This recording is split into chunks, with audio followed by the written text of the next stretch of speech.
Get onto the we'll put it in drive, we will.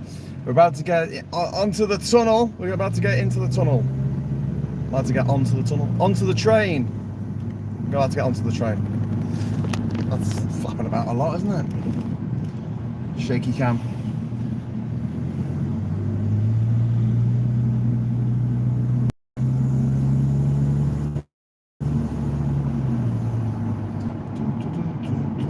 Oh, there's a big bump.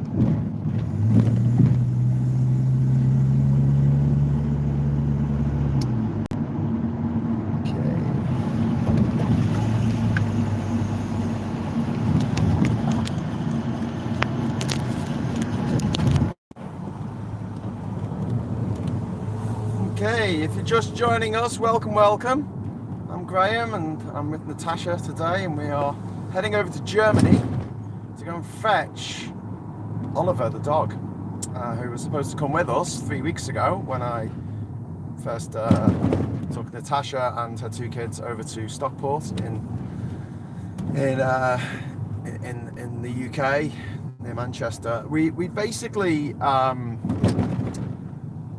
found out just minutes really before look behind you, a three-headed monkey. We found out just before we picked Natasha up that there was going to be a problem with getting their little dog, Oliver, little Maltese dog, getting him into the country, getting them into the UK. So basically, what happened was we used to be part of a thing called the European Union. And when we were part of the European Union, we had a thing called the EU pet passport, which meant that if you had a pet passport, you could take your dog or your cat or your ferret or whatever you were taking on holiday with you. You could take it. It had all of its inoculations in it, vaccinations, and it would basically allow you to go on holiday with your pet and then come home and not have to put your pet in quarantine, which is what we used to have to do when I was a kid. If you took your dog on holiday, you'd have to spend either 3 months or 6 months. The dog would have to spend in a kennel in quarantine. So no one took their pets on holiday. They just didn't do it. Then, as part of the EU initiative, we changed the rules. We changed the rules for ourselves. We all changed the rules together because we were a senior partner of the EU, and we made it so that if you wanted to bring your pet into the country, you could do so with your EU passport, pet passport, but you can't use that anymore. And now it's back to the days of quarantine. It's slightly better than it was because you can home quarantine your animal, which means not taking your dog out for a walk for 3 months. Yeah, great, cool. Love this Brexit thing. Also, if you've got any other pets at home, they have to stay in as well. So if you have a dog and a cat, put your cat in a cattery, take your dog on holiday with you. When you come back, both animals have to be quarantined for 3 months under house quarantine. If either of them get out and your nosy neighbours report that your animal was out, you could get a hefty fine. Anyway, so the upshot of which was that we realised at the last minute we couldn't bring Oliver into the country. We got in touch with some friends of Gordon's, who was the medic that I've been dropping stuff off with at the border, and he said drop the dog off in Germany on the way back to the UK, and his friends will look after it. Ali and Adam, they'll look after Oliver until we get the paperwork sorted and the little doggy can come and be reunited with his family. So it's taken 3 weeks, but we finally have the paperwork through, so that's nice, isn't it? I just knocked the little thing into neutral. Anyway, we're about to get onto the Channel Tunnel here, which is quite exciting. I think it's exciting. I mean, you might not, but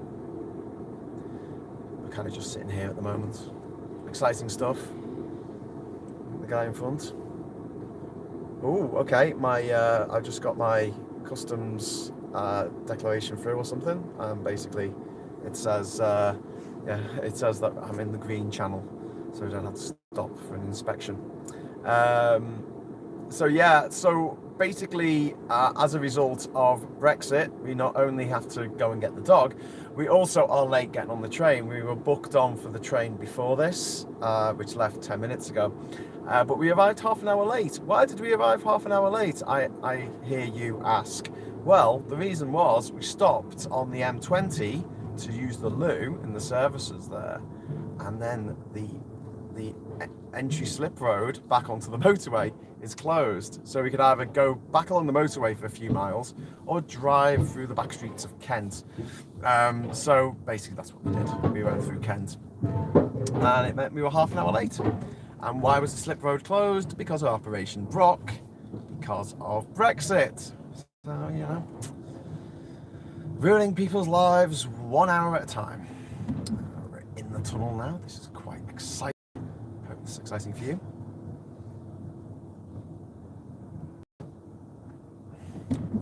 Second worst things that happen to dogs next to Brexit: cats. Yeah. Yeah, it's all a bit rubbish, really, isn't it? I'd like to ask my elderly relatives who voted for Brexit why they thought it was a good idea to ban from working in Europe. But you know, there you go. Cash Dummy. Oh, thanks very much for putting that up. You can support UK4UKR via this. You can throw some money in the pot for fuel, for coffee, for this little trip. This is just a 2-dayer. We're just going out today, coming back tomorrow. But we will be going back out to the border again in a couple of weeks' time. Probably with Gordon the medic again. We might go in convoy this time, and dropping off some essential medical supplies off at the border. And yeah, that's the plan. That'd be the plan. I've got to wait till the vehicle's stationary, and then I can touch the screen. It's good, that, isn't it? So yeah, what else? What other comments have you got? If you want to leave a comment, you're very welcome to. I can touch the screen at the moment because we are stopped. The car is parked. Have a safe ride to Germany. Yeah, thank you very much. Why do they need to go into quarantine? Asking Desix. Hang on, stop again. I'm gonna get a fine on a train, but you know, you never know. What are we asking here? Come on. Oh, the messages have disappeared. Okay, gotta go closer.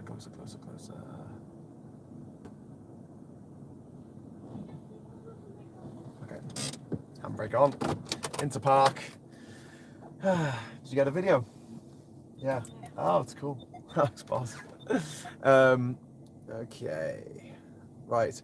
Why do dogs need to go in quarantine anyway? Well, that's the thing, Deus. They didn't need to, because we changed the rules so they could just use an EU pet passport.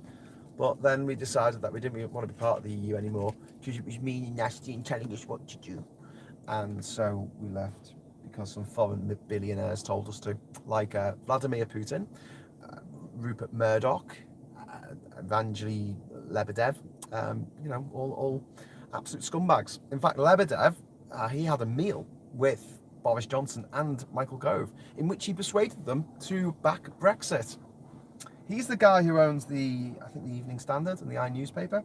The guy who's also, his dad was ex-KGB. The guy who also organises sex parties for Boris Johnson. So basically he's Boris Johnson's pimp. And yeah, he's now a member of the House of Lords. He's now an unelected lawmaker in Britain for life. So that's not great, is it? Anyway, right, I've got a few things to organise now that I've got a little bit of downtime. I can actually use my hands and use my phone and find out what the latest in Folkestone is. Oh God, I'm dropping things on the floor here. Latest in Folkestone. You can't see that, it's too bright. But yeah, so I'll be sorting out a few things. What we might do tonight, it doesn't look like we're going to get to Adam and Ali's until 1 o'clock in the morning at the earliest, their time, because obviously we lose an hour when we cross the border.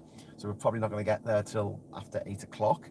And it's 5.5 hours from Calais to Alison and Ali's, Adam and Ali's place, which is infuriating, to say the least, that we weren't here when we weren't on the train that we were supposed to be on. Brexit. So yeah, we might end up having to stay somewhere like a Travelodge or an Ibis along the way. get up early tomorrow morning and head over to get the dog. And don't forget, I've got to do all this in reverse tomorrow. So I got up at 4 o'clock in the morning this morning, and I left Durham at 6. I got to Stockport about 9:30, and then got to Kieran's about 1 o'clock. And we got the car seen too, so we didn't leave Hemel Hempstead till 3 o'clock. And then yeah, we bombed it down here, but we just didn't make it fast enough. We just weren't fast enough. Go faster, go faster. So yeah, I've got to do it all in reverse tomorrow. So we're going to have the dog, and obviously when we get to passport control, there's probably going to be more argy-bargy. We don't have to stop in Hemel Hempstead to have the brake pads replaced on the way back, so that's good. So hopefully I should get back to Durham tomorrow night, probably about 11 o'clock, something like that, after a good 30 hours of driving or something mad like that. Anyway, yes, doesn't bear thinking about. So yeah, I'm gonna sign off now, but thanks for watching. I've got that. I don't know if there's any more messages. Oh, there is more messages here. I mean, we have COVID, for instance, in 2 days. Can't the dog test taken decreases? Yeah, I don't know why it takes 3 months. I don't know why it takes 3 months to make sure the dog hasn't got rabies or whatever. I mean, I don't know. And I don't know why it was fine 2 years ago to bring a dog or a cat from Europe into continental Europe into Ireland Europe into Britain, but now it's not. But there you go. I have to get a stamp in the passport now and everything. And I'm only allowed into Europe for 3 months out of every 6 for the rest of my life. And I can't work in Europe anymore.